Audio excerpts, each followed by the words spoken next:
নমস্কার বন্ধুরা, আমার চ্যানেল কুকি ফুডি ট্রাভেলারে আপনাদের সবাইকে স্বাগত। আমার আজকের রেসিপি অসাধারণ স্বাদের কচু পাতা চিংড়ি। চলুন তাহলে রেসিপিটা শুরু করা যাক। কচু পাতা চিংড়ি বানানোর জন্য আমি এখানে 7-8টা দুধ মানকচু পাতা নিয়েছি। এই রেসিপিটা দুধ মানকচু পাতা দিয়ে কিন্তু আমাদের তৈরি করতে হবে। এবার পাতাগুলোকে আমি পরিষ্কার করে ধুয়ে কেটে নেব। দুধ মানকচুর পাতার শিরা আর ডাঁটিটা ফেলে দিয়ে ভালো করে ধুয়ে এভাবে সরু সরু করে আমি পাতাগুলোকে কেটে নিয়েছি। এখন কচু পাতাগুলো সেদ্ধ করার জন্য কড়াইয়ে আমি বেশ কিছুটা পরিমাণ জল দিয়ে দিচ্ছি। 1 টিস্পুন নুন দিয়ে ভালো করে জলের মধ্যে মিশিয়ে নিয়ে এবার কেটে রাখা কচু পাতাগুলোকে দিয়ে দিলাম। কচু পাতাটা দিয়ে একবার ভালো করে নাড়াচাড়া করে নেব। এবার 10 মিনিট ঢাকা দিয়ে ভালো করে কচু পাতাগুলোকে সেদ্ধ করে নেব।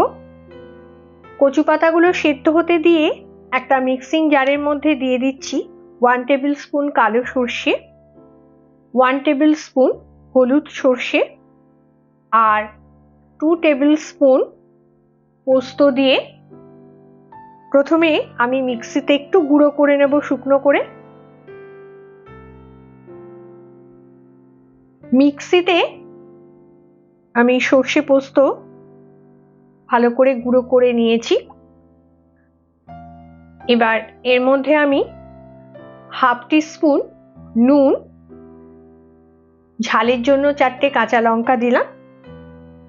এবার জল দিয়ে মিক্সিতে আর একবার ভালো করে একটা পেস্ট আমি তৈরি করে নেব।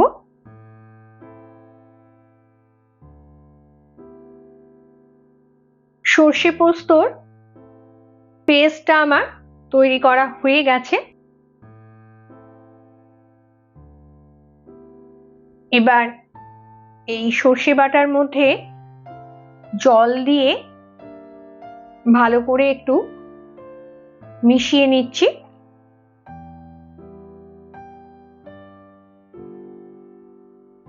এবার একটা ছাঁকনির মধ্যে এই সর্ষে বাটাটা ছেঁকে সর্ষের যে জলটা সেটাই শুধু আমরা দেব কচু পাতা চিংড়িতে। এতে কচু পাতা চিংড়ি খেতে খুবই মসৃণ হবে। আর এই সর্ষের চিবড়েটাকে আমি ফেলে দেব।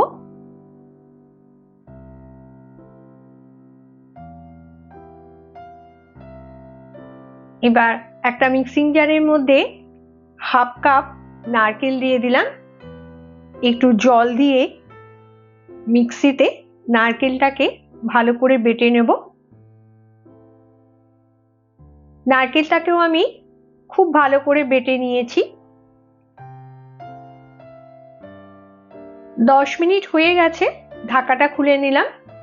এর মধ্যে কচু পাতাগুলো আমার সেদ্ধ হয়ে গেছে।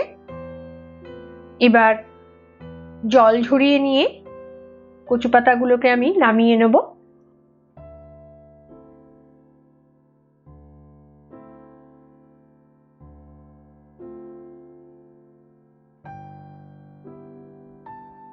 কচু পাতা চিংড়ি বানানোর জন্য আমি এখানে 350 গ্রাম চিংড়ি মাছ নিয়েছি। মাছটাকে খুব ভালো করে পরিষ্কার করে ধুয়ে রেখেছি। 1 টিস্পুন নুন দিলাম আর 1/4 টিস্পুন হলুদ গুঁড়ো দিয়ে মাছটাকে ভালো করে মাখিয়ে নেব। এবার একটা কড়াইয়ের মধ্যে দিয়ে দিচ্ছি 1/4 কাপ সর্ষের তেল। তেলটাকে খুব ভালো করে গরম করে নেব। তেল গরম হয়ে গেছে, এবার চিংড়ি মাছগুলোকে দিয়ে দেব।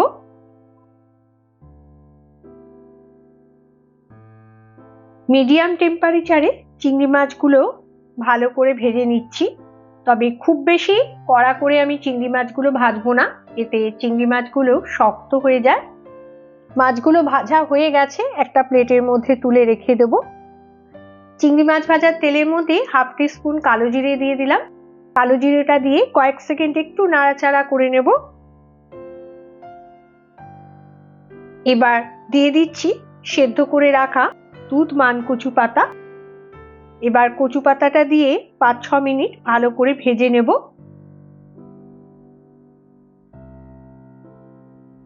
মিডিয়াম টেম্পারেচারে কচু পাতাগুলোকে খুব ভালো করে ভেজে নিচ্ছি। স্বাদ মতো নুন আর হাফ টিস্পুন হলুদ গুঁড়ো দিয়ে ভালো করে কচু পাতার সাথে মিশিয়ে নেব।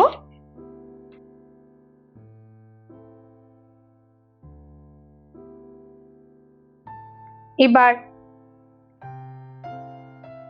নারকেল বাটাটা দিয়ে কচু পাতার সাথে খুব ভালো করে মিশিয়ে নিচ্ছি। এবার ক্রমাগত নাড়াচাড়া করতে করতে নারকেলটা কচু পাতার সাথে ভালো করে ভেজে নেব। এবার ঢাকা দিয়ে লো টেম্পারেচারে 5 মিনিটের জন্য একটু হতে দেব। 5 মিনিট হয়ে গেছে। নারকেল বাটাটা কচু পাতার সাথে খুব সুন্দর ভাজা হয়ে গেছে।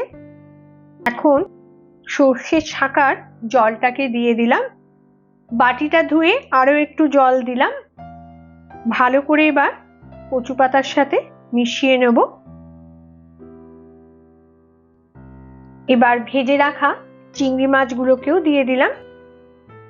চিংড়ি মাছটা দিয়ে মিডিয়াম টেম্পারেচারে কচু পাতার সাথে খুব ভালো করে মিশিয়ে নিচ্ছি। 1 টিস্পুন চিনি দিয়ে দিলাম। এবার চিনিটা দিয়ে খুব ভালো করে একবার মিশিয়ে নেব। এবার ঢাকা দিয়ে লো টেম্পারেচারে 8 মিনিটের জন্য একটু হতে দিলাম। 8 মিনিট হয়ে গেছে। ঢাকাটা খুলে নিলাম। এবার টেম্পারেচার হাই করে নাড়াচাড়া করতে করতে জলটাকে আমি একটু শুকিয়ে নেব। জলটা অনেকটাই শুকিয়ে গেছে। টেম্পারেচার এই সময় লো করে আরো 4-5 মিনিট ক্রমাগত নাড়াচাড়া করে যেতে হবে। 3 টেবিল স্পুন সর্ষের তেল দিয়ে দিলাম। এই রান্নাটায় কিন্তু সর্ষের তেলের পরিমাণটা একটু বেশি দিতে হবে। সর্ষের তেলটা দিয়ে একবার খুব ভালো করে সবকিছুর সাথে মিশিয়ে নিচ্ছি।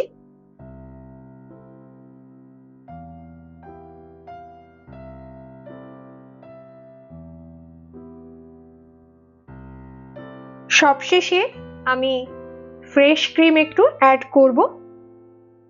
যে কোনো হোটেল রেস্টুরেন্টে কিন্তু এই কচু পাতা চিংড়িতে ফ্রেশ ক্রিম ব্যবহার করা হয়। এতে এই রান্নার স্বাদটা আরো সুন্দর হয়।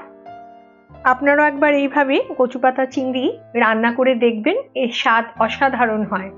ফ্রেশ ক্রিমটা দিয়ে খুব ভালো করে একবার মিশিয়ে নিচ্ছি।